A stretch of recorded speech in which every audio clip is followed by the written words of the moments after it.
Hello and welcome to this DRPG Bite Size about all things AI. Today we're looking at AI in internal communications and I'm joined by the lovely Laura, Steve and Elaine. Laura, I'll come to you first. So I wanted to talk to you about general efficiencies and how AI impacts that. Can you tell us a little bit about that, please? Yep, so there are countless ways that AI can help us improve our efficiency. And then looking at everyday content creation, so what do? It's emails, we do emails all the time, every day we spend ages writing them. So obviously that initial message will come from us and then we can use AI to write those emails, but then, is that in the right tone of voice? Do I sound, is that phrased correctly? Is that what I want to say?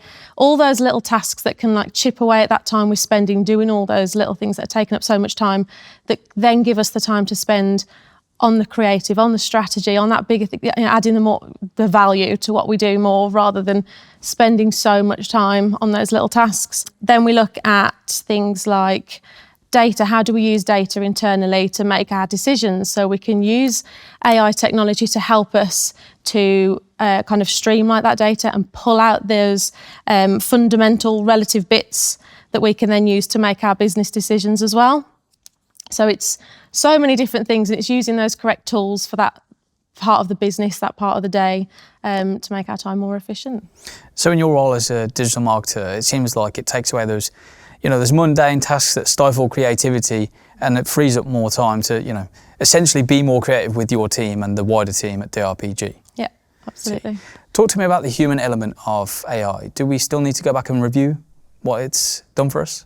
Absolutely. So ultimately the responsibility lies with us. We ask AI to do something, so we have to be the ones to check it. We can't just rely, and fully expect that AI will do exactly what we want in the way we want. It's our duty of care to make sure that what we are then going to put out there, whether it's with the team, whether it's on our website, is exactly as it should be. And that's really, really important to remember that, the apps and everything there is the support. It's not doing our job for us. So Laura's just made some really interesting points there, Steve, about the wider, uses of AI and data and everything else in between. How does that play into an internal comms sort of position?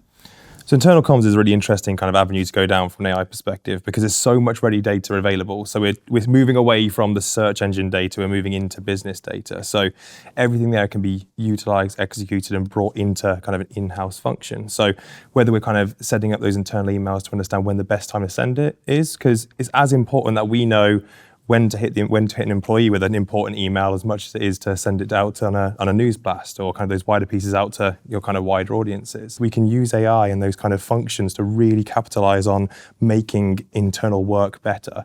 And it ties back into the efficiencies piece. If you don't have to worry about it because it's being done, all you're doing is making sure the right people are on the list, you're in a great place to kind of be able to take things to the next step. It takes a 4-hour job and turns it into a 4-minute job, essentially. Exactly, and you can focus on those core, what's important to you then. So actually, you don't want to be running through chasing and worrying about it. You want to be like, okay, cool, well, now I can focus on that piece. Is it planning it? Is it kind of setting it up? Is it the strategy behind it? Is it making sure you have the people in the room ready and kind of teed up, good to go? And that even in itself can start to be automated as we build more and more knowledge into what these systems can start to do. So guys, I've actually used ChatGPT to come up with some questions, so I'm no longer needed in this scenario. But we're going to ask, Steve, I'm going to ask you one of these questions. So how are chatbots and virtual assistants being employed in internal communications, particularly for HR and IT support? This is a great question. Thanks, ChatGPT. A really good job there. Yeah. We can use the AI chatbot to start to put that data together and give you that kind of introduction to somebody. And it could even pre-write those introductions. So like, I am a new starter and I'm doing this. What do you do? Can you help me? It could be a really nice way to start to develop a kind of an internal relationship. So you might have that nervousness when you first start, but that kind of waylay that as a wider issue. Having that foster and develop relationships where you can put effort into then getting to know the people because you don't feel nervous or an idiot when you go, do you do this? And they're like, I have no idea what you're talking about. Waylaying that's going to be such a kind of improving kind of ways we work together and kind of starting to actually develop what we do. A bit like the way we would Google things that we'd probably never, admit to, silly questions that we don't know the answer to. We do that. We could do that with chatbots at work. Absolutely, no such thing as a stupid question, especially when no one actually sees it. Elaine, I'll come to you. Some really interesting points there from Steve.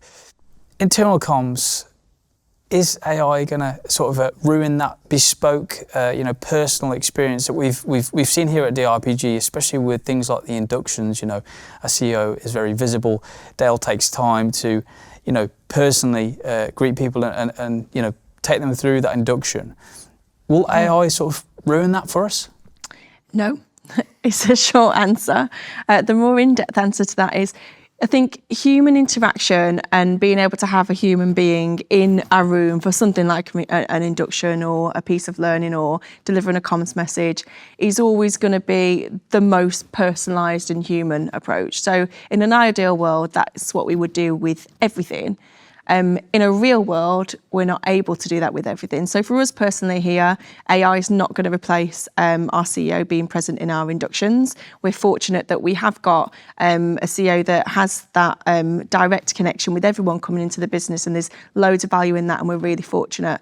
What we are going to be doing here is having a look at how we can personalise other pieces of learning and other messages. So things like your mandatory learnings like GDPR, or things around security, cybersecurity, things like that.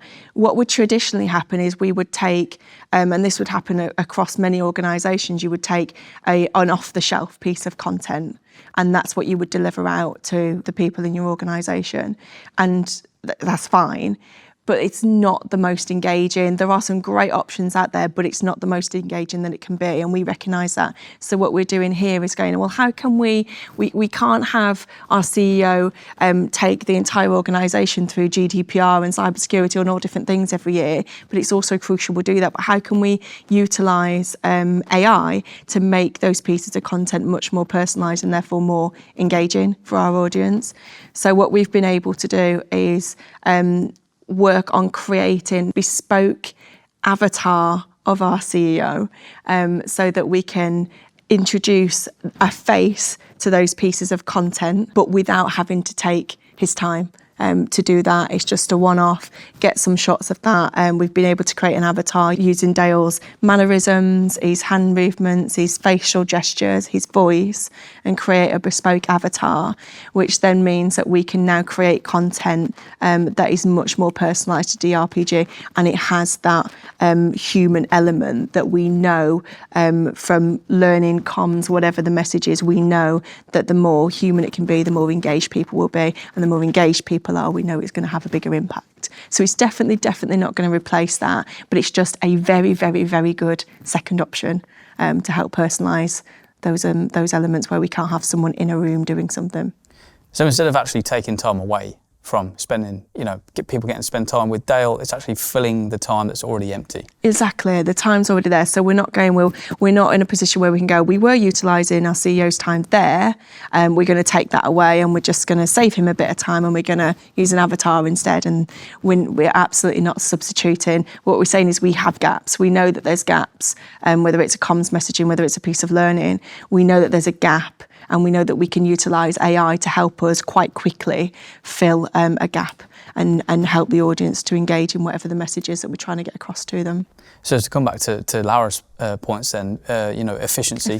We see it there. Absolutely, yeah. I mean, if we were to want to create a piece of content and we wanted to perhaps film CEO or head of IT, a creative, whoever the person is that we deem to be the face of that message, if we wanted to film them to do that and create something bespoke every single time, the amount of hours and resource that would need is mammoth.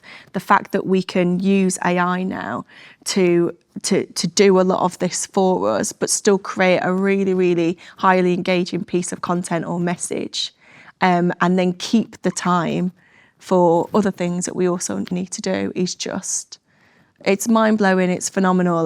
We're in a really fortunate position, especially here where we are making the most of all this kind of tech and using it to its advantage, but it is definitely improving. It's improving engagement and personalisation, and it's improving efficiencies as well.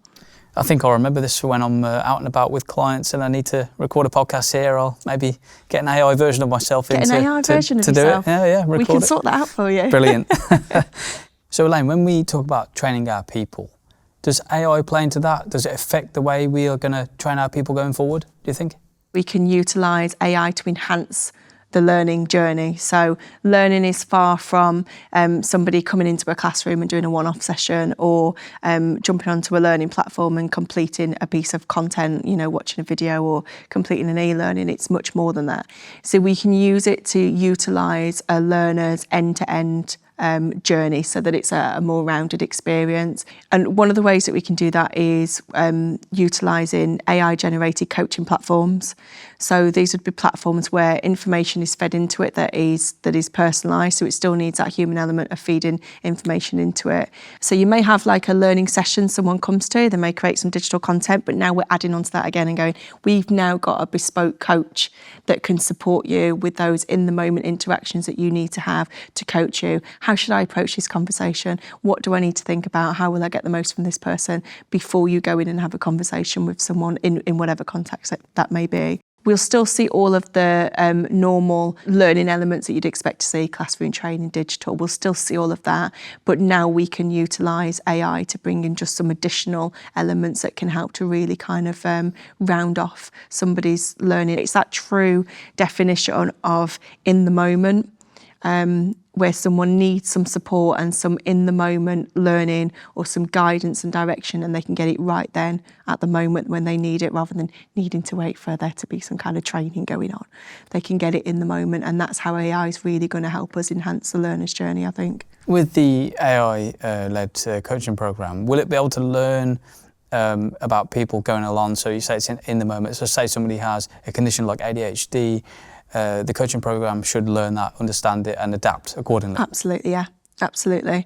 And it's all that. It's like when you're saying about knowledge sharing, Steve. It's all that information that, as humans, we just can't retain every bit of information that we ever hear about a product or a service or a person, or we just can't retain all of that. And that's where AI really helps us out, so that yes, that is constantly feeding and it's constantly learning and it's storing and it's making recommendations and providing an output that is generated from that. It's invaluable for us.